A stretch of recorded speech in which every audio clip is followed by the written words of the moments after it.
Sermão pregado por John Wesley. Tema: As maquinações de Satanás. 2 Coríntios capítulo 2, versículo 11 diz: Não ignoremos suas maquinações. As maquinações pelas quais o Deus sutil deste mundo se esforça por destruir os filhos de Deus, ou pelo menos atormentar aqueles a quem ele não pode destruir, perturbando-os e embaraçando-os no correr a carreira que lhes está proposta, são incontáveis como as estrelas do céu ou como a areia de beira-mar. Mas é somente de uma dessas maquinações que me proponho a falar.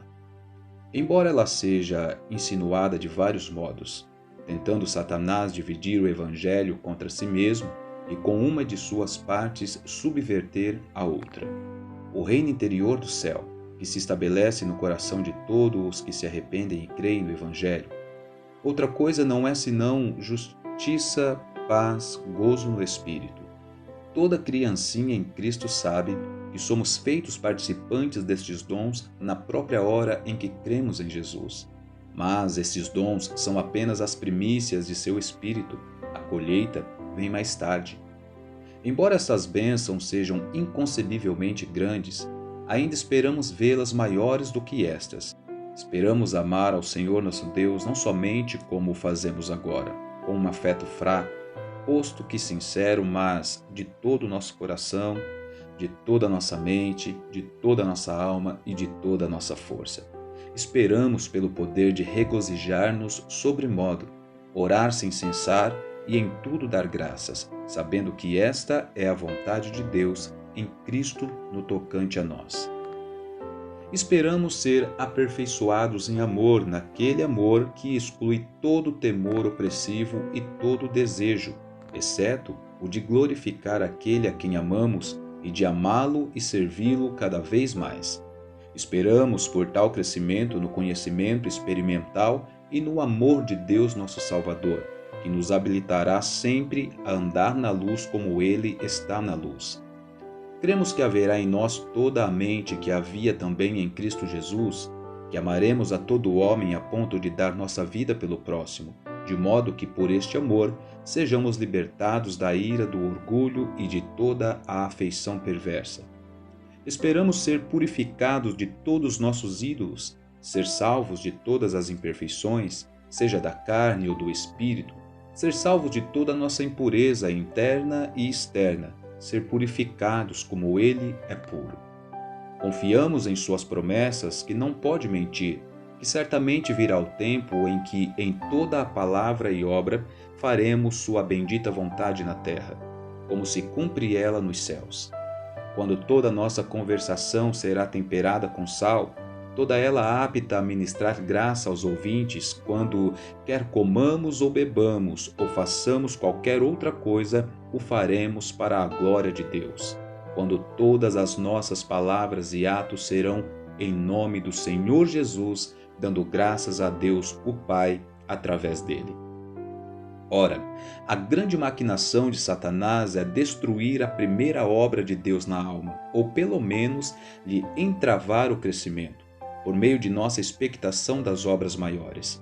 É, pois, meu presente intento apontar, primeiro, os vários modos pelos quais ele leva isso a efeito, e, em segundo lugar, observar como podemos apagar estes dardos inflamados do maligno, como podemos crescer ainda mais por meio daquilo que ele toma como ocasião de nossa queda. Desejo apontar primeiro os vários modos pelos quais Satanás intenta destruir a primeira operação de Deus na alma, ou pelo menos lhe embaraçar o crescimento, mercê de nossa expectação de obra maior. Ele tenta abater nossa alegria no Senhor, pela consideração de nossa própria vileza, pecaminosidade e indignidade. A isto acrescenta que deve haver mudança ainda muito maior, ou não poderemos ver o Senhor. Se estivéssemos certos de que poderíamos permanecer como somos até o dia da morte, experimentaríamos uma espécie de conforto, ainda que pobre, em face daquela necessidade, Como, entretanto, sentimos que não devemos permanecer neste estado, estando certos de que há maior mudança a operar-se e que, a não ser que todo pecado seja debelado nesta vida, não poderemos ver a Deus na glória. O sutil adversário com frequência empana a alegria que de outro modo deveríamos experimentar em face do que já temos alcançado, mediante a representação perversa de que ainda não alcançamos e da necessidade absoluta de alcançarmos. Assim é que não podemos regozijar-nos no que temos, porque há alguma coisa mais que não temos. Não podemos corretamente provar a bondade de Deus, que tão grandes coisas nos tem dado, porque há muito maiores coisas que até agora Ele não nos deu. De modo igual, quanto mais profunda é a convicção de que Deus opera em nós, no tocante à nossa impiedade atual, e quanto mais veemente é o desejo que sentimos em nosso coração da santidade completa que Ele prometeu-nos, mais somos tentados a pensar levianamente dos dons atuais de Deus e a menosprezar o que já recebemos, em confronto com o que ainda não recebemos. Se Ele pode prevalecer até aí, se pode nos sufocar a alegria, logo também atacará nossa paz. O maligno insinuará: és capaz de colocar-te diante de Deus? Ele é de olhos demasiadamente puro para que contemple a iniquidade? Como então podes lisonjear-te a ti mesmo a ponto de imaginares que Deus te olhe com complacência? Deus é santo, tu és ímpio. Que comunicação tem a luz com as trevas? Como será possível que, impuro como és, tu te encontres em estado de ser aceitável a Deus? Na verdade, vês o alvo, o prêmio de tua alta vocação, mas não percebes que ele está muito longe. Como então te podes presumir de pensar que todos os teus pecados já foram cancelados? Como pode ser isto, até que sejas levado para o mais junto de Deus, até que tenhas maior semelhança com Ele? Deste modo, Satanás tenta não só abalar a tua paz, mas ainda subverter o fundamento dela, fazer-te recuar a passos insensíveis ao ponto inicial de que partiste, a buscar a salvação pelas obras ou por tua própria justiça, fazer de alguma coisa que haja em ti o fundamento de tua aceitação, ou pelo menos necessariamente preparatórios dessa aceitação. Ora, se resistirmos-nos dizendo: não te podes por outro fundamento além do que foi posto, que é Jesus Cristo, e eu sou sim justificado pela graça de Deus mediante a redenção que há em Cristo Jesus, ainda assim ele não deixará de insistir. Mas a árvore é conhecida por seus frutos. E tens os frutos da justificação? Há em ti aquela mente que havia em Cristo Jesus? Estás morto ao pecado e vivo para a justiça? Conformaste-te à morte de Cristo e conheces o poder de sua ressurreição? E então, comparando os minguados frutos que sentimos em nossa alma com a plenitude das promessas, estaremos prontos a concluir sem tardança: certamente que Deus não disse que meus pecados me foram perdoados. Certamente que eu recebi a remissão de meus pecados, porque qual a herança que tenho entre os santificados? Em tempos de fraqueza e sofrimento, Satanás mais especialmente insistirá com toda a força e dirá: não é a palavra daquele que não pode mentir, sem santidade ninguém verá o Senhor? Mas tu não és santo. Você bem sabe. Sabes que a santidade é a plena imagem de Deus. E quanto isto está acima de ti, fora de tuas vistas, não podes atingi-lo. Portanto, todo o teu labor tem sido em vão. Todas essas coisas tu as tens sofrido em vão. Gastaste teu vigor em troca de nada. Estás ainda em teus pecados e por isso nele deves perecer. E assim, se teus olhos não estiverem firmemente postos naquele que levou todos os teus pecados, Satanás te reconduzirá àquele temor da morte, pelo qual estiveste tanto tempo sujeito à escravidão dele. Por este meio, abalando, senão mesmo destruindo totalmente tua paz, como também tua alegria no Senhor. Mas sua obra-prima de sutileza está ainda a ser considerada. Não contente em conturbar tua paz e tua alegria, ele leva seus esforços ainda mais longe. Dirige também seus assaltos contra a tua justiça. Tentará abater e, se possível, destruir a santidade que houve recebido pela tua expectativa de receber mais, de alcançar a plenitude da imagem de Deus. A maneira pela qual Satanás empreende isto pode parcialmente ressaltar do que já foi observado. Porque, primeiro, atacando nossa alegria no Senhor, Satanás do mesmo golpe atenta contra nossa santidade, visto ser a alegria no Senhor um meio precioso de promover todos os impulsos santos, um instrumento escolhido por Deus, pelo qual ele realiza grande parte de sua obra na alma do crente. E este é um considerável auxílio, não somente a santidade interior, mas também a santidade exterior. Ela fortalece nossas mãos para prosseguirmos na obra da fé e no tabernáculo do amor, para virilmente combatermos o bom combate da fé e para apoderarmos da vida eterna.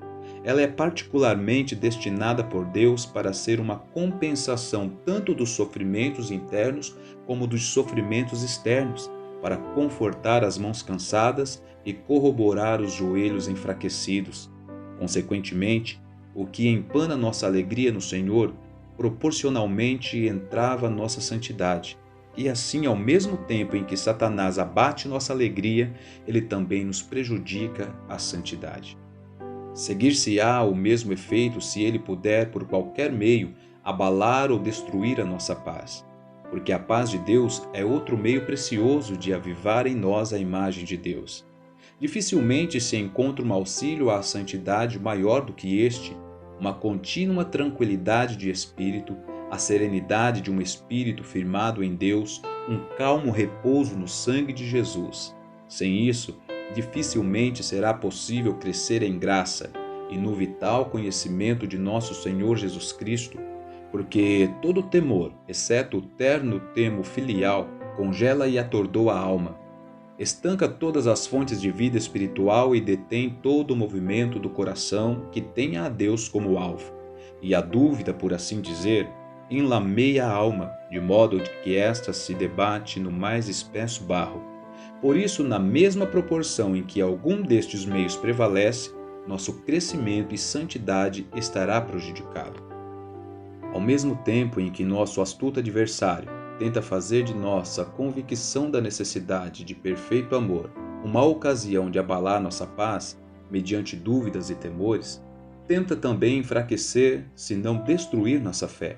Na verdade, estes dons se acham inseparavelmente ligados, de modo que devem permanecer ou cair juntos. Enquanto subsiste a fé, permanecemos em paz. Nosso coração permanece firme enquanto crê no Senhor.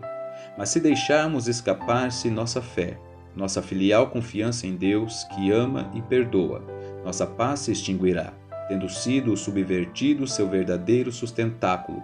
Essa fé é o único fundamento, tanto da santidade como da paz. Portanto, o que abate uma também abala até as próprias raízes toda a santidade. Porque sem fé, sem um vivo sentimento de que Cristo me amou e deu-se a si mesmo por mim, sem a convicção ininterrupta de que Deus, por amor de Cristo, é misericordioso para comigo, pecador, é impossível que eu possa amar a Deus. Amamo-lo porque Ele primeiro nos amou, e amamo-lo em proporção à força e à clareza de nossas convicções de que Ele nos amou e aceita-nos em seu Filho. A não ser que amemos a Deus, não é possível que amemos ao próximo como a nós mesmos, nem, consequentemente, que tenhamos qualquer afeição reta, seja no tocante a Deus, seja no tocante ao homem. Segue-se, evidentemente, que o que enfraquece nossa fé deve, no mesmo grau, obstruir nossa santidade. E aquele é não só mais um eficiente caminho para a destruição de toda a santidade, mas é o caminho mais curto, visto que ele não afeta nenhum traço no caráter cristão, nenhuma graça específica ou fruto no espírito, mas, na medida em que alcance sucesso, cerceia as próprias raízes de toda a obra de Deus. Nenhum espanto, pois, deve causar se o Senhor das trevas deste mundo aí concentrar toda a sua energia. Assim verificamos pela experiência. É muito mais fácil conceber do que expressar a indizível violência com que esta tentação frequentemente assalta aos que têm fome e sede de justiça. Quando eles veem, numa clara e forte luz, de um lado, o desesperada maldade de seu próprio coração, e de outro, a imaculada santidade a que são chamados em Cristo Jesus, de um lado, a profundidade de sua própria corrupção, de sua total separação de Deus, e de outro, a altura da glória de Deus, daquela imagem do santo na qual devem ser renovados. Muitas vezes nenhum espírito lhe resta e quase podem exclamar: "Ah, Deus, isto é impossível." Estão prontos a abrir mão da fé e da esperança, a lançar fora a mesma confiança pela qual devem vencer todas as coisas através de Cristo que os fortalece, pela qual, depois de terem feito a vontade de Deus, devem sim receber as promessas. E se eles guardarem inabalável o princípio de sua confiança até o fim, sem dúvida alguma receberão a promessa de Deus tanto no tempo como na eternidade. Mas aí outro laço se arma a nossos pés. Se ardentemente suspirarmos pela parte da promessa que se deve cumprir aqui, pela gloriosa liberdade dos filhos de Deus, podemos descuidar-nos das considerações da glória que será depois revelada. Nossos olhos podem ser insensivelmente desviados da coroa que o justo juiz prometeu dar aquele dia, a todos os que amam a sua vinda. E podemos ser levados a perder de vista a herança incorruptível, a nós conservada nos céus. Mas isto também será uma perdição para a nossa alma e um empecilho à nossa santidade, porque andar continuamente à vista de nosso alvo é um auxílio necessário no correr a carreira que nos está proposta. Por isso, ter em consideração o prêmio da recompensa que nos tempos antigos encorajou Moisés a ser antes maltratado com o povo de Deus do que ter o gozo do pecado por algum tempo, tendo por maiores riquezas o opróbrio de Cristo do que os tesouros do Egito. Demais, está expressamente declarado acerca de um que é maior do que Moisés, que pelo gozo que lhes foi proposto, sofreu a cruz e desprezou o vitupério, até que se assentou à mão direita do trono de Deus. Daí, podemos facilmente inferir quão necessárias nos é a visão do gozo que nos está proposto para que possamos suportar a cruz, qualquer que ela seja, e expressarmos-nos através da santidade rumo à glória. Mas enquanto estamos avançando para este alvo, assim como para a gloriosa liberdade que lhes é preparatória, corremos o risco de cair em outro laço do diabo, por meio do qual ele se esforça por estrangular os filhos de Deus. Podemos dar tão excessiva atenção ao amanhã que cheguemos ao ponto de negligenciar o aperfeiçoamento de hoje. Podemos esperar tanto pelo perfeito amor que cheguemos ao ponto de não usar o que já foi antes derramado em nossos corações. Não falta um exemplo dos que têm sofrido grandemente por estas causas. Encontravam-se tão preocupados com o que deviam receber mais tarde que profundamente negligenciaram o que já tinham recebido. Na expectativa de terem 5 talentos mais, sepultaram na terra seu único talento, pelo menos não os incrementaram como podiam ter feito, para a glória de Deus e o bem de suas próprias almas. Assim, o sutil adversário de Deus e do homem intenta invalidar o conselho de Deus, dividindo o evangelho contra si mesmo e fazendo que uma parte dele subverta a outra parte, de modo que a primeira obra de Deus na alma se destrói pela expectação de sua obra perfeita. Temos apontado vários dos caminhos pelos quais Satanás tenta isso, cortando, por assim dizer, as fontes da santidade. Mas essa obra ele mais diretamente a realiza, tornando aquela bendita esperança numa ocasião de impulsos maus. Deste modo, enquanto nosso coração se acha faminto e sedento de todas as grandes e preciosas promessas, quando suspiramos pela plenitude de Deus como o servo brama pelas fontes de águas, quando nossa alma rompe em fervente desejo, por que seus carros tardam tanto? Satanás não perdera a oportunidade de levar-nos a murmurar contra Deus. Empregará toda a sua astúcia e todo o seu poder, se por acaso, numa hora descuidada, pudermos ser influenciados a censurar o nosso Senhor, por assim retardar sua vinda. Pelo menos trabalhará por excitar alguma dose de irritação e impaciência e talvez de inveja daqueles que acreditamos já terem alcançado o prêmio de sua vocação. Bem sabe ele que, dando lugar a qualquer desses sentimentos, estaremos simultaneamente demolindo aquilo que deveríamos edificar. Seguindo deste modo em pós da santidade perfeita, tornamo-nos mais ímpios do que dantes. Sim, há maior perigo de que nosso último estado venha a ser pior do que o primeiro, à semelhança daquele de quem o apóstolo fala nessas tremendas palavras. Melhor teria sido para eles não terem conhecido o caminho da justiça do que depois de conhecê-lo apartarem-se do santo mandamento entregue a eles. E daí, Satanás espera obter outra vantagem: formar um mau conceito do bom caminho. Ele é sensível ao fato de serem poucos os que são capazes de discernir e demasiadamente grande é o número dos que não querem fazê-la. Entre o abuso acidental e a tendência natural de uma doutrina.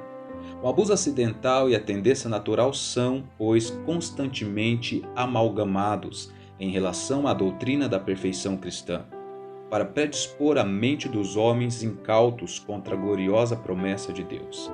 E quão frequentemente, quão geralmente, quase diária, quão universalmente Satanás tem prevalecido neste ponto.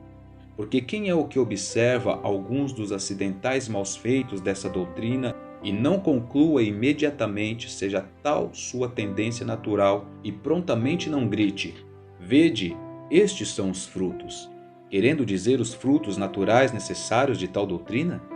Não assim. São frutos que podem acidentalmente brotar do abuso de uma grande e preciosa verdade, mas o abuso desta, como de qualquer outra doutrina bíblica, de modo nenhum destrói seu uso.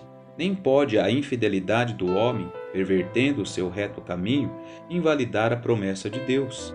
Não, seja antes Deus verdadeiro e todo homem mentiroso. A palavra do Senhor permanecerá fiel, porque fiel é o que prometeu. Ele também o fará. Não nos deixemos apartar da esperança do Evangelho, antes observemos o que constitui a segunda proposição apresentada, como podemos apagar os dardos inflamados do maligno, como podemos elevar-nos exatamente por meio daquilo que ele empreende para ser ocasião de nossa queda. Primeiro, Satanás intenta destruir nossa alegria no Senhor pela consideração de nossa pecaminosidade. A isto acrescenta ele que, sem inteira universal santidade, ninguém pode ver o Senhor.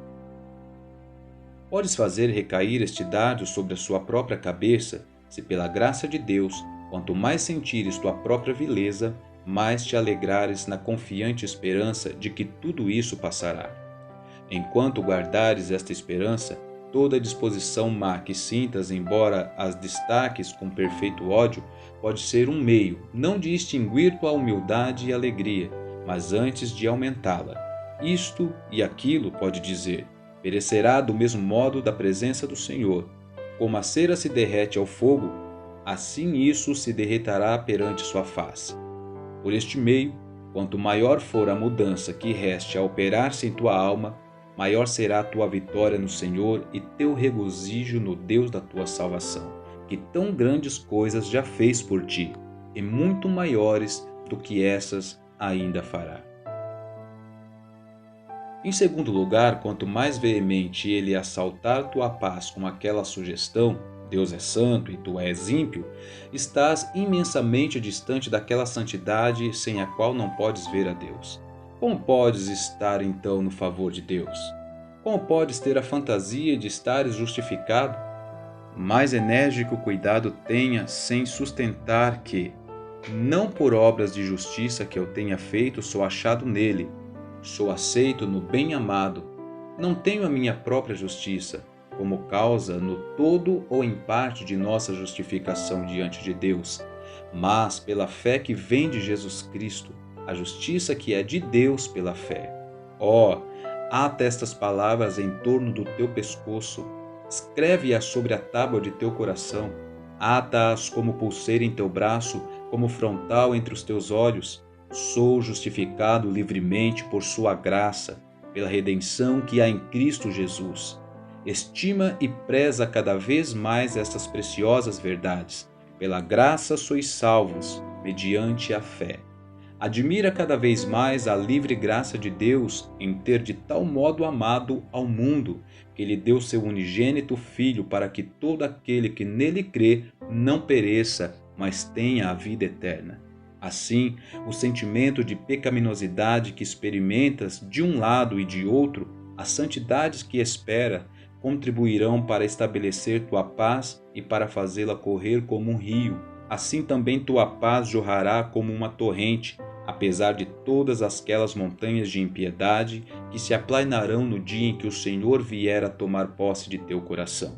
Nem causará a doença ou a dor ou a aproximação da morte qualquer dúvida ou temor. Sabes que um dia, uma hora, um momento é para Deus como 1000 anos. Ele não se embaraçará com o tempo em que será feita em tua alma a obra restante. A hora de Deus é sempre a melhor. Por isso não esteja ansioso por coisa alguma, somente faz dele conhecidas tuas súplicas, e isto não com dúvidas ou temores, mas agradecimentos, estando previamente certo de que ele não te pode recusar nenhum bem. Em terceiro lugar, quanto mais fores tentado a abandonar teu escudo, a lançar fora tua fé, tua confiança em seu amor, mais cuidado ponhas em conservar aquilo a que tenhas atingido, e mais ainda labutes por acender o dom de Deus que há em ti. Não permitas que se aparte de ti esta palavra. Tenho um advogado para com o Pai, Jesus Cristo, o justo. E a vida que agora vivo, vivo-a na fé do Filho de Deus, que me amou e entregou-se a si mesmo por mim. Seja esta a tua glória e a tua coroa de regozijo. E vês que ninguém te arrebate tua coroa. Conserva esta crença. Sei que meu Remidor vive e no último dia estará sobre a terra. E agora tenho redenção em seu sangue e o perdão de pecados. Assim, cheio de toda a paz e alegria dos crentes, prossegue na paz e na alegria da fé, com uma renovação de toda a tua alma segundo a imagem daquele que te criou. Entre mentes, clama a Deus sem cessar para que possas ver o prêmio de tua alta vocação, não como Satanás o representa de maneira horrível, mortal, mas em sua genuína e original beleza, não como alguma coisa que deve existir, sem o que irás para o inferno, mas como alguma coisa que possa verificar-se para levar-te ao céu. Encara-o como o mais desejável dom que se acha em todos os tesouros das ricas misericórdias de Deus. Considerando-o sobre este verdadeiro ponto de vista, dele terás fome cada vez maior. Toda a tua alma estará sedenta de Deus e desta gloriosa conformidade com sua imagem, e tendo recebido uma boa esperança de alcançá-lo e uma forte consolação através da graça, jamais estarás cansado ou abatido em tua mente, mas prosseguirá até que o alcances. No mesmo poder da fé, expressa-te rumo à glória. Na verdade, esta é a mesma perspectiva. Desde o começo, Deus reuniu o perdão, a santidade e o céu. Por que separaria o homem? Guarda-te disso. Não permita que se rompa um melo da corrente de ouro. Deus, por amor de Cristo, me perdoou. Está Ele agora me renovando a sua própria imagem. Em breve me fará apto para si mesmo e me tomará para que esteja diante de sua face. Eu, a quem Ele justificou pelo sangue de seu Filho, sendo inteiramente santificado pelo seu Espírito, subirei suavemente à Nova Jerusalém, a cidade de Deus vivo. Ainda um pouco, e irei à Assembleia Geral e Igreja dos Primogênitos, e a Deus, juiz de todos, e a Jesus, o mediador da nova aliança. Bem depressa estas sombras se dissiparão e cairá sobre mim o dia da eternidade. Bem depressa beberei da fonte de água da vida que jorra do trono de Deus e do Cordeiro. Ali todos seus servos o louvarão e verão sua face, e seu nome estará sob suas frontes, e ali não haverá noite, e eles não têm necessidade de lâmpada ou da luz do sol, porque o Senhor Deus os alumiará, e eles reinarão por toda a eternidade. E se deste modo provaste a boa vontade e os poderes do mundo vindouro, não murmurarás contra Deus pelo fato de não estares ainda preparado para a herança dos santos em luz. Em lugar de reclamações por não teres alcançado ainda a completa libertação, louvarás a Deus por te haver libertado até aqui. Glorificarás a Deus por aquilo que Ele já te fez, tomando-o como penhor daquilo que ainda fará. Não te queixarás de Deus porque não fostes ainda renovado, mas tu o bendirás, porque há de sê-la, e porque tua salvação de todo pecado está agora mais próxima do que quando primeiramente creste. Em lugar de te atormentares desnecessariamente, porque o tempo ainda não se cumpriu por completo, calma e pacificamente esperarás por ele, sabendo que virá e não tardará. Podes, por isso, mais alegremente suportar o peso do pecado que ainda permanece em ti, porque o pecado não permanecerá para sempre, ainda um pouco, e ele será lavado. Somente espera a demora do Senhor. Sê forte, e ele confortará teu coração. Põe tua confiança no Senhor. E se vires alguém que pareça, tanto quanto possa o homem julgar, embora somente Deus perscrute os corações, seja participante de sua esperança, seja aperfeiçoado em amor, longe de invejar a graça de Deus manifestada nele, que isto alegre e conforte o teu coração. Glorifica a Deus por sua causa. Se um membro é honrado, não devem todos os demais regozijar-se com ele? Em lugar de ciúmes ou desrespeito em relação ao tal, louva a Deus pela consolação. Regozija-te em teres uma prova evidente da fidelidade de Deus no cumprir todas as suas promessas, e esforça-te mais ainda por crer que para isto também fostes chamados em Cristo Jesus. Para isto, redime o teu tempo, aproveita o momento presente, monopoliza todas as oportunidades de crescer em graça ou de fazer o bem. Não permitas que a ideia de receber amanhã maiores graças te faça negligenciar o dia de hoje. Agora tens um talento. Se esperas mais 5, melhor razão tem para aproveitar o que tens. E quanto mais esperar receber depois, mais deves trabalhar agora para Deus. Sua graça é suficientemente a cada dia. Agora está o Senhor derramando sobre ti seus benefícios. Apresenta-te como despenseiro fiel da presente graça de Deus. Seja o que for o dia de amanhã, emprega a tua diligência em adicionar à tua fé a coragem, a temperança, a paciência, o amor fraternal e o temor de Deus, até que alcances aquele amor puro e perfeito, que todas as coisas estejam agora em ti e sejam abundantes. Não sejas agora preguiçoso ou infrutífero, e uma entrada te será ministrada no reino eterno de nosso Senhor Jesus Cristo. Finalmente, se no passado abusaste da bendita esperança de seres santo como Ele é santo, não lance fora semelhante esperança. Cesse o abuso e permaneça o uso. Usa-o agora para a mais abundante glória de Deus e proveito de tua própria alma. Em fé inabalável, em calma tranquilidade de espírito, em plena certeza da esperança, regozijando-te sobremodo naquilo que Deus já fez. Avança rumo à perfeição, crescendo diariamente no conhecimento de nosso Senhor Jesus Cristo, aperfeiçoando-te de força em força, em resignação, em paciência, em humildade, reconhecimento em face do que já tens alcançado e por aquilo que ainda alcançarás. Corre a carreira que te está proposta, olhando somente para Jesus, até que através do perfeito amor entre em sua perfeita glória. Sermão pregado por John Wesley.